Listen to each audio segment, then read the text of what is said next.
Hello, everyone, and including all of your campers, too, to AC Spotlight. Today, I'm joined by Michael and Chacon, GM and player of Campfire Odyssey. Hello, everyone. Yes, hello. I'm Michael Greenhat, player in Campfire Odysseys and also producer. Ooh. Buenos dias, everyone. I am here with my close friends, looking to speak to you about the world of Campfire Odysseys.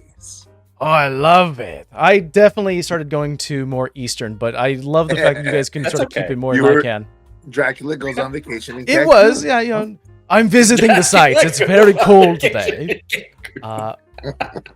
Speaking of visiting, and I'm when it comes to traveling abroad, the first thing I always think about when it comes to moving is the different cuisine I can sort of enjoy. So my icebreaker question to you guys is: what is your preferred GM snack or table snack? This is a good one. Man. You know, it's funny. I feel like I am an anti-Brennan Lee Mulligan. I don't like to snack during. I like to I like essentially like carbo load before the game. I eat as fast as possible in a very unhealthy way, guaranteeing that I will have heartburn later, and just power through the game. It doesn't matter how hungry I get. In fact, I think I tend to use that to fuel my characters. I'm a very adamant snacker. I love snacking during game. I do time myself out to only eat after I ask the players a question so they can just kind of like converse by themselves. I'm a big advocate for gummy candy, anything soft that like won't crunch or et cetera, et cetera. You know, like chocolate, things like that, like soft chocolate type stuff. Yeah. Can we cuss? Yeah, you definitely can. You definitely can. You can. Good question. Everyone. Good It's an question. I'm 18+ very- site. You know, I think that's great. There was Me. I was interviewing someone who was telling me that their preferred snack was grapes, which Ooh. I was like, that's a good choice. It's not Dang. crunchy. Everyone who's told me so far, I've asked this question numerous times, who told me that chips or nuts is your preferred, you're crazy. You're all insane. yeah. Yeah, a little bit. That's Especially so if you're distracting. on mic, man. Misphonia. There's so dude. much Come mouth on. movement that it's a Yeah. little disturbing. Yeah. That's crazy. It Also- dries you out too. Yeah. Yeah. Also, Like- Michael, your answer reminds me a lot. I was just sort of going through the socials, and there's this challenge of people in like couples in sort of a relationship where the woman will see the guy eating very fast, and they'll try to keep up. Yeah. Like I'm feeling that's like the default guide to sort of digestion. Is just like, I Yeah. gotta shove it in real quick because I got things to do. I used to work. I don't know why I'm telling you this. I used to work at In-N-Out Burger. Oh, right. I worked there for a couple years, and I would always eat on my 10-minute break. So I would just inhale my food, and I think I just never broke that habit. So, yeah. Well, we have you both here, and we're going to learn a little bit more about Campfire Odyssey. When it comes to sort of making actual play channels, there's sort of this intent behind it.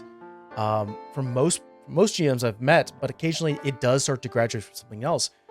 Was Campfire Odyssey, when you started to create it, was it always intended to be an actual play, or did it graduate from like a table game? Yeah, it did definitely graduate from a table game. Both Michael and I used to work together along with the other cast members on our first season. We all worked in the same company, and we played consistently for close to like 5-6 years. Ooh. And it was just our home group that we enjoyed playing. We all also work in the film industry, so we just translated those skills over to what we wanted to create. Campfire Odysseys is really our third venture into narrative, like podcasting, storytelling thing. And it was very, very adamantly created as an actual play venue to start off. So it was very, very much the intent for us to tell wacky, humorous, adventurous, heartfelt stories through actual play. And then I know, Chacon, you're the GM for Yes. For Campfire. Did you start off as a GM, like in your TTRPG history? Were you thrown deep into the GM screen, or did you graduate from a player? I graduated from a player. So I had a very good friend of mine who I went to film school with, who for his birthday had a game. I came in not knowing anything, played a dwarf cleric. Shout out to my boys. Oh, yeah, sure. But the game for work where we used to work was actually one of my first ventures into DMing. Sorry about the noise. I ended up DMing from there for 5-6 years and then fell in love with it.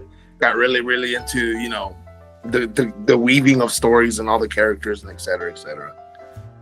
So it started from a work game. Who started to kind of gather everyone up? Who had the bright idea to start a tabletop game? Sorry. Chacon. Yeah. Yeah. Chacon? So I started and the end of the first week, the Friday of my first week, I sent a company-wide email very bravely. And I said, hey guys, I'm the new dude. Anybody want to roll dice and play D&D? And immediately Michael walked over. Hell yeah, Yeah. man. Within 30 minutes, he's like, hey, I want to play D&D. I know you want to play D&D. Oh, also, by the way, my name is Michael. Yeah. He sent the email out, and then the moment that I saw him at the coffee station, because where my desk was, I had eyes on it. I came over and cornered him immediately. It was like, hey, I'm really excited. I would love to, just that sounds cool. Like myself coming from a forever DM background, I was very excited at the prospect of joining someone else's. As a forever DM, you saw that opportunity right away. Oh, 100%. And this one lasted 5 years. That's incredible. Something like that. Yeah, we started in 2018. 2018 and we ended 2023. Yes. Yeah. We also ran Strahd concurrently. Yeah. I Well, that's like a rite of Strahd, passage and then- at that point. Yes. Yeah. Yeah. Yeah, I was GMing Strahd, and then he was GMing the homebrew. Yeah. Our other friend also ran Cholt, Tomb of Annihilation during that time. So we kind of had a rotation of games, but the one that I started culminated like 6 years after we started, or 5 years after we started. Well, that's incredible. Usually the questions I like to ask is like, how do you find your players? But obviously it was sort of this thing that kind of blossomed from like this work culture and kind of grew beyond that. Yeah. Just company-wide email. And something I want to say, I've said this off camera, but something I want to say just on camera as well, is that the production quality behind Campfire Odyssey is really well done. There's a lot of attention to detail in terms of like effects. There was one scene I saw in episode 1 where I think it was you, Mike, who was currently like casting a spell and sort of an orb of light starts to form. Oh yeah. Obviously a post-production situation, but it definitely Yes. kind of adds a little bit to sort of the engrossness you get into the story. And there's like lower thirds that give you more details on races or cultures or locations. Who here is there anyone here at the table that is the editor, or do you guys hand it off? Me. Yeah. Oh wow. I'm one of the primary editors. The other editor is Chacon's wife, actually. Super talented, amazingly wickedly talented, beautiful editor. There you go. Me, right? You're not talking about your wife. And my wife. No. Oh yeah, and your wife. Okay, you're talking about your wife.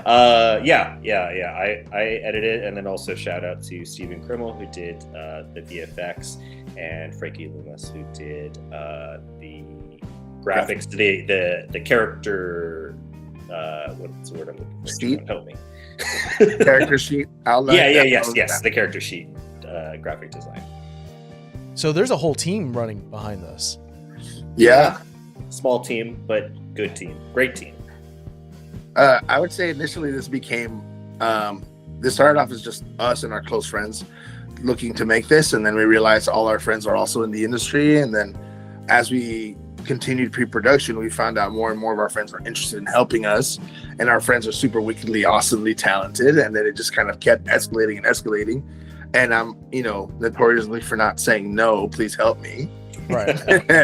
And that just kind of snowballed into what we're very, very proud of how it came out to be in season 1.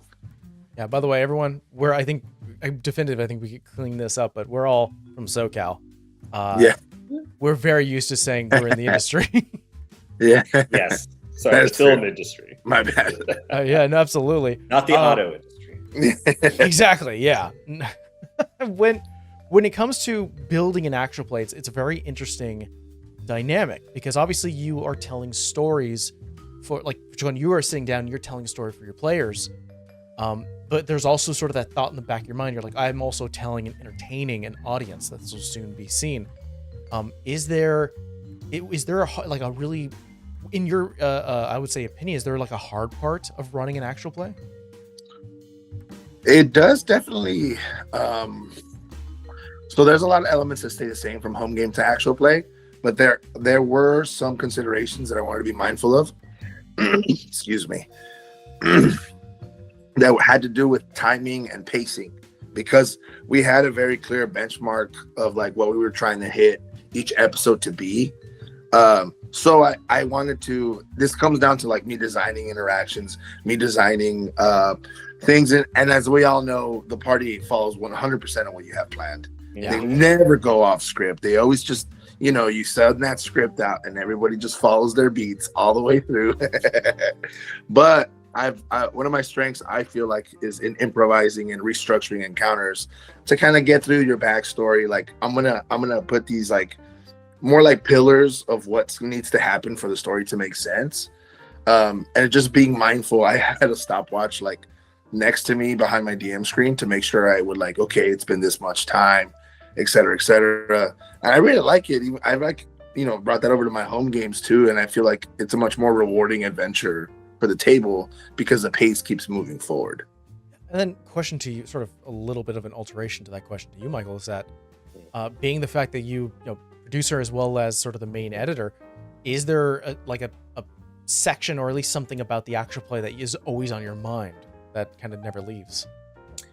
During production specifically, or like when we're filming? Yeah, I mean, especially as producer, because Chacon's energy, Chacon was also producing, but his energy was more put into GMing the game, making sure all of that was going smoothly. So I was kind of in the background scrambling around, making sure everything else was in place, while also kind of towing an interesting line, because there were certain things I wasn't allowed to know about, obviously, as a player, to keep the element of surprise there.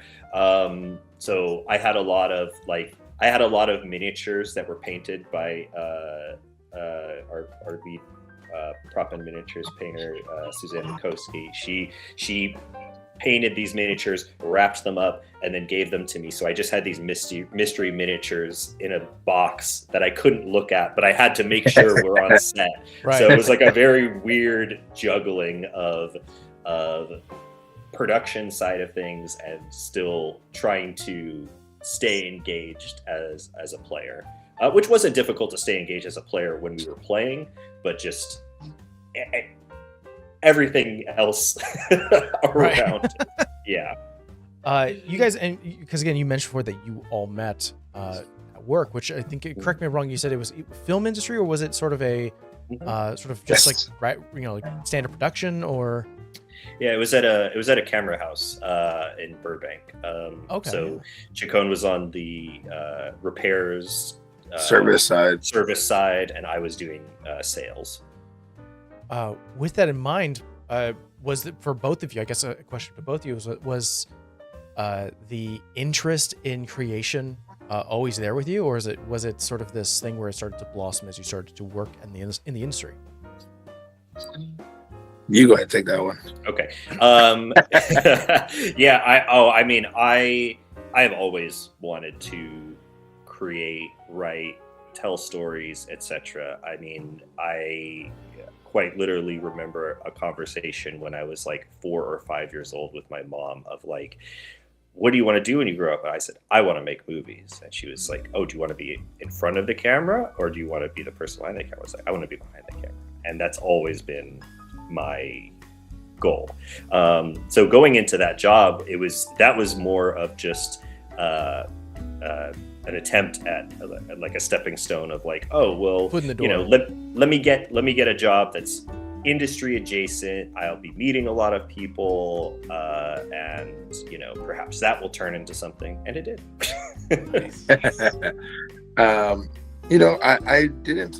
I grew up with the love of storytelling. I'm a musician, so I love writing songs and, making music in that sense.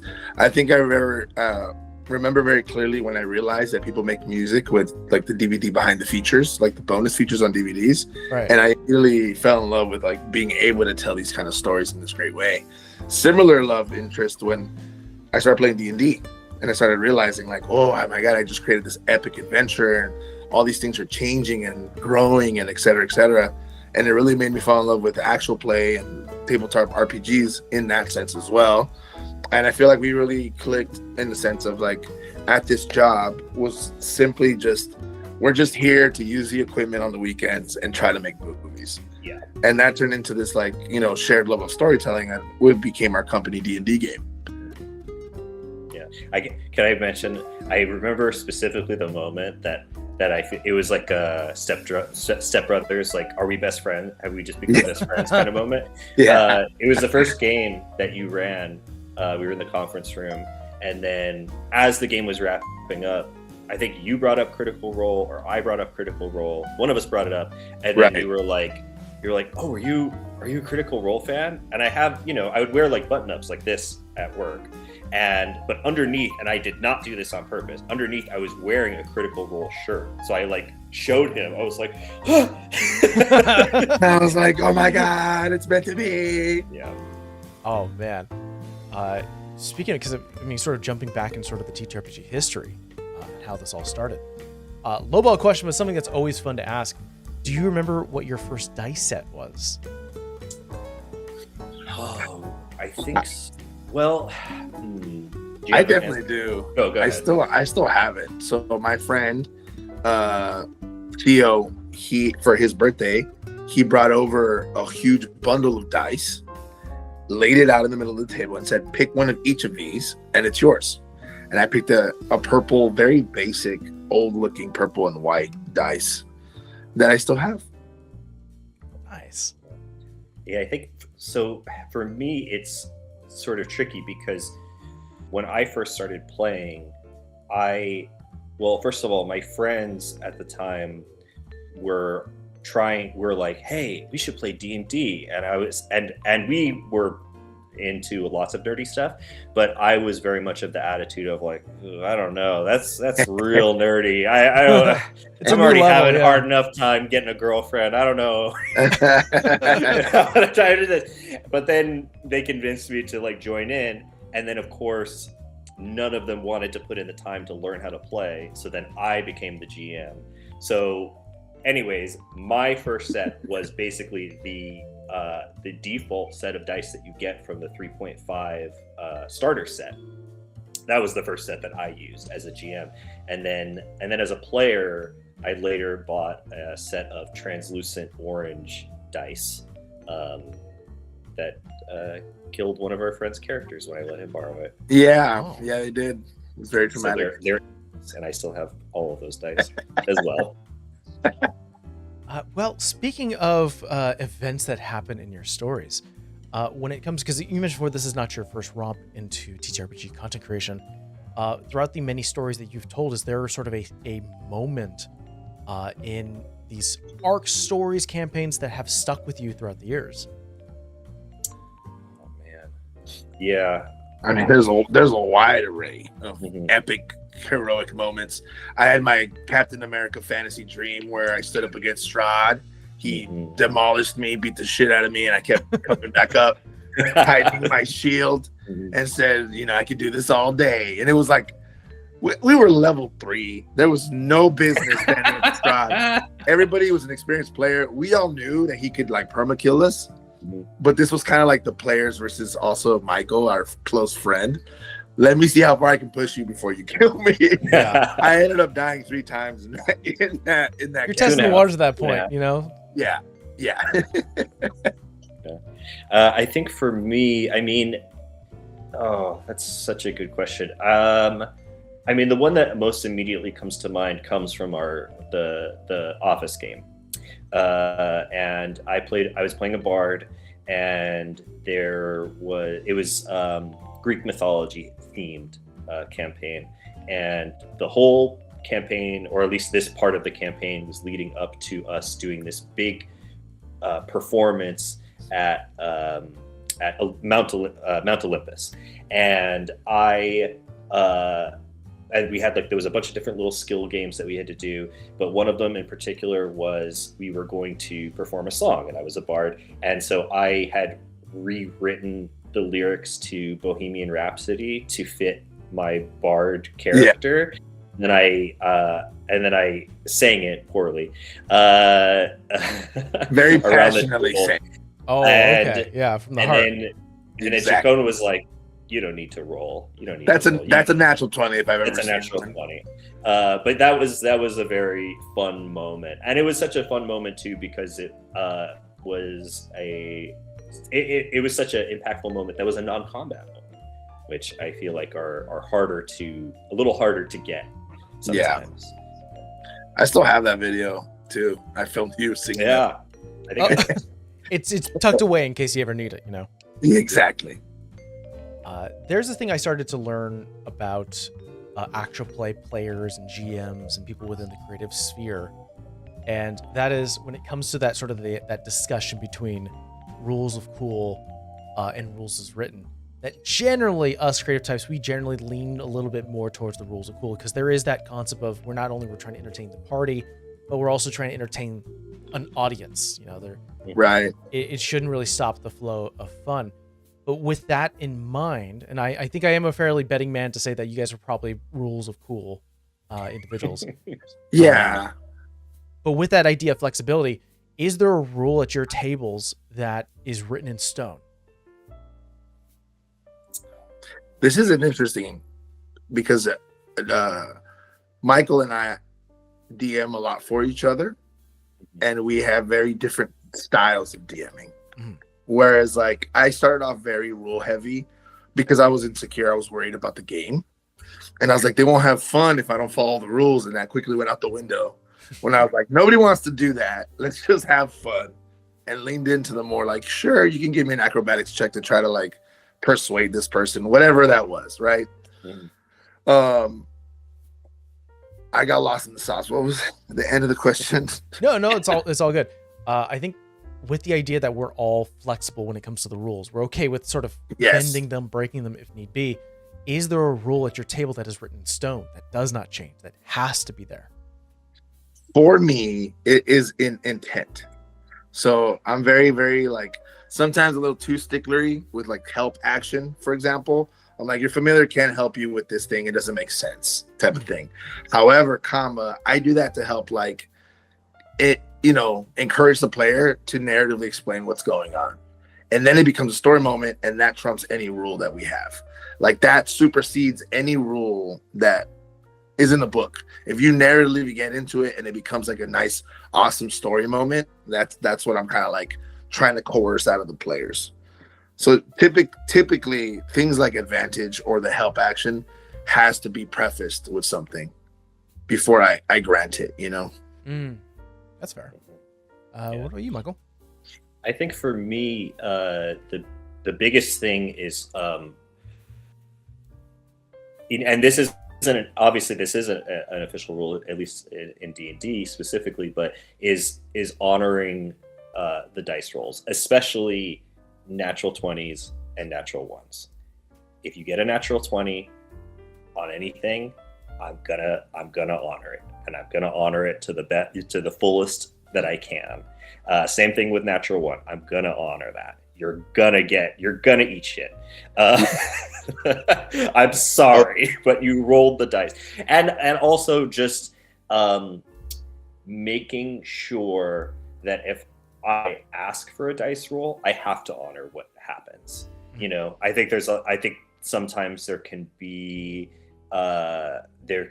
this sort of panic when, at least as a GM, of like, yeah, sure, go ahead and roll, and you're like, well, this is impossible, and they do get that natural 20, and it's like, well, you gotta honor it. Yeah. You have to. You absolutely have to. And it doesn't matter if it's potentially going to break the game or like completely change your story or whatever. You have to honor it. So I think, at least for me, that's my set in stone rule. I will say another one. Sorry, this has got me thinking now. this is kind of like a pet peeve, but I very like reframed the way it works on my tables is insight checks. Insight checks have, as from my experience, have always been used as a lie detector. Yes. We're like, well, is it true? I mean, this is not a magical level line spell. So what I say is, what are you trying to insight? What are you trying to vibe check? Yeah. Rather than like, that's a lie. You know what I mean? Yeah. So I describe it like I'm describing a nervous person, someone who's confident, someone who's looking away, someone who's avoiding eye contact. Things that still give the player enough context clues. But I hate the lie detector insight check. It's like, to me, that's like that. I draw the line there, you know, especially because there's literal spells like Zone of Truth, detect thoughts. Yeah, like there are different ways bypass to it. get into someone's mind, and it's not. I believe that 100%. There is, I think when people do insight checks, it very much is a vibe check. It's not a lie detector. If someone rolls really well, but the villain or someone who's being sly or being deceptive is very good at it, you just see those small twitches. You don't see anything more, and that's all you need to describe. I've run into that numerous times where players are like, "Is he telling the truth?" I'm like, they're holding on to their cane very tight and just looking at you intently, and it looks like they haven't really moved their eyes at all. And they're like, "What does that mean?" I'm like, "You decide. You decide." Exactly. Yes, dude. Oh man. Well, storytelling very much is like different when it goes to from like GM to GM, and I understand that, but we all have different ways of telling stories. I've met GMs who tell one long arc, one story from beginning to end. You're on one mission and that's what you do. There are a few GMs who do mission to mission. You will have a hub in one place and you go out and come back, and slowly the world starts to evolve. And then I think what's more common is people do arches. There are like sections of sessions that affect and have an end, not a solid one, but just sort of evolve into the next arch. What would you guys classify your storytelling techniques? For me, I'm very cinematic in the way that as I'm a screenwriter and a film director as well. So I'm very cinematic in the way that I describe my story, and I also just kind of like lay out the arc of whatever the big bad's doing, or et cetera, et cetera. So I commonly, even our home games, I would call it season 1, season 2, et cetera, et cetera. And there would always be a big crucial moment, like Mount Olympus exploded in our home game, completely decimated at the end of season 1, and everybody remembers the end of season 1. And now we're starting to play again season 2, et cetera, et cetera. And it's easier for me to do that. I kind of like to carry a very character centric like game. So the base of operations is whatever the players choose, but it's always the group of players meeting at the end of the day, at the beginning of the morning before they set out. And it really becomes like, I also narratively like let them choose, their busy time during that time. And it helps me figure out what they're interested in when they're talking to each other. And then I plan that for the next like 2-3 sessions or whatever. That's fair. Yeah. Do you have a particular storytelling method that you utilize, Michael? I think it kind of depends from game to game. What will serve that campaign or that story best? I would say, overall, my personal preference though would be to kind of do a mix of that big overall arc that goes from the very beginning to the very end, with little mini arcs in between, especially similar to what Chacon said, like being very player focused and kind of using those little mini arcs to highlight characters. Like, okay, here's Chacon's character's little arc in the midst of this larger story, but this is his little arc, and that's going to then weave into the greater story. Hell yeah, amazing. I like to do this from time to time, and that is talk about systems beyond D&D. And I'm not sure if you guys have dabbled beyond D&D. If you do have some recommendations for those who are probably watching, is there other systems that you absolutely enjoy that you would encourage people to seek out? Yeah, definitely. Chico, do you want to go first? Yeah, I mean, I'm a huge fan of Dread. I really, really enjoy we have a podcast with a good friend of ours, David Cohn, who also is an artist, and that had no rule set. It was just improv storytelling from the get-go, and it was just kind of free form improv through this adventurous story. So at the more rules I can get out of the way for me opens the amount of players that I can have. Luckily, everyone in Campfire's first season loves the game itself, the mechanics of D&D, but that oftentimes becomes like a gate that people don't want to go past because it's kind of daunting. There's a lot of numbers. I don't know what this does. What are my options? So dread to me is a very clear, like, none of this matters. Just pull a block. Right. And if you, it's very clear, you either fail or you succeed. And that becomes a great, like, you know, gateway drug into the world of TTRPG in my experience. Absolutely. Yeah, I think similarly, I kind of have two answers. One is on the more rules light side, I love Kids on Bikes. I think it's a very fun, very accessible system. There aren't a ton of mechanics to it, and it makes it very easy for the player to be like, okay, here are my stats, and they're assigned to these dice.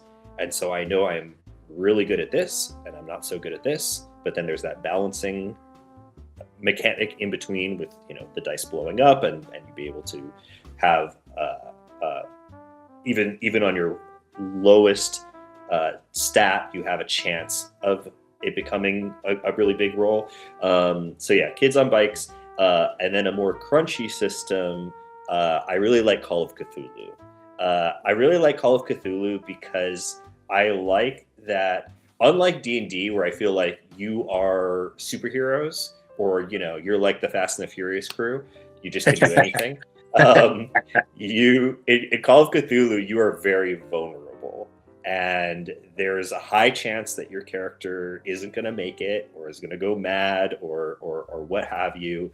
And it's very much a system where you're not encouraged to fight. You're encouraged to think, and you're encouraged to plan and figure out how to get away and things like that. And it also is I feel like lends itself very well to mystery, like any type of campaign where you want to tell a mystery. Incredible. Yeah, it's very solid picks. I love Kids on Bikes. It's one of my favorite systems. Mm-hmm. Well, I want to thank you guys, Michael, Chacon, for really joining me here today, and for not only sharing your adventures with me, as well as the information behind it, but also sharing it with the internet so everyone can enjoy Campfire Odyssey. Do you mind both telling people where they can find your channels? Yeah, absolutely. What is it? YouTube.com/Campfire Odysseys on YouTube. You can also find us on Instagram, TikTok, Campfire Odysseys, TikTok, Campfire Odysseys Show. We're on Blue Sky. We're on Facebook. We're on everything. If you look up Campfire Odysseys, I'm sure you'll find us. Incredible. Well, we'll see you guys then next time. Bye. Bye.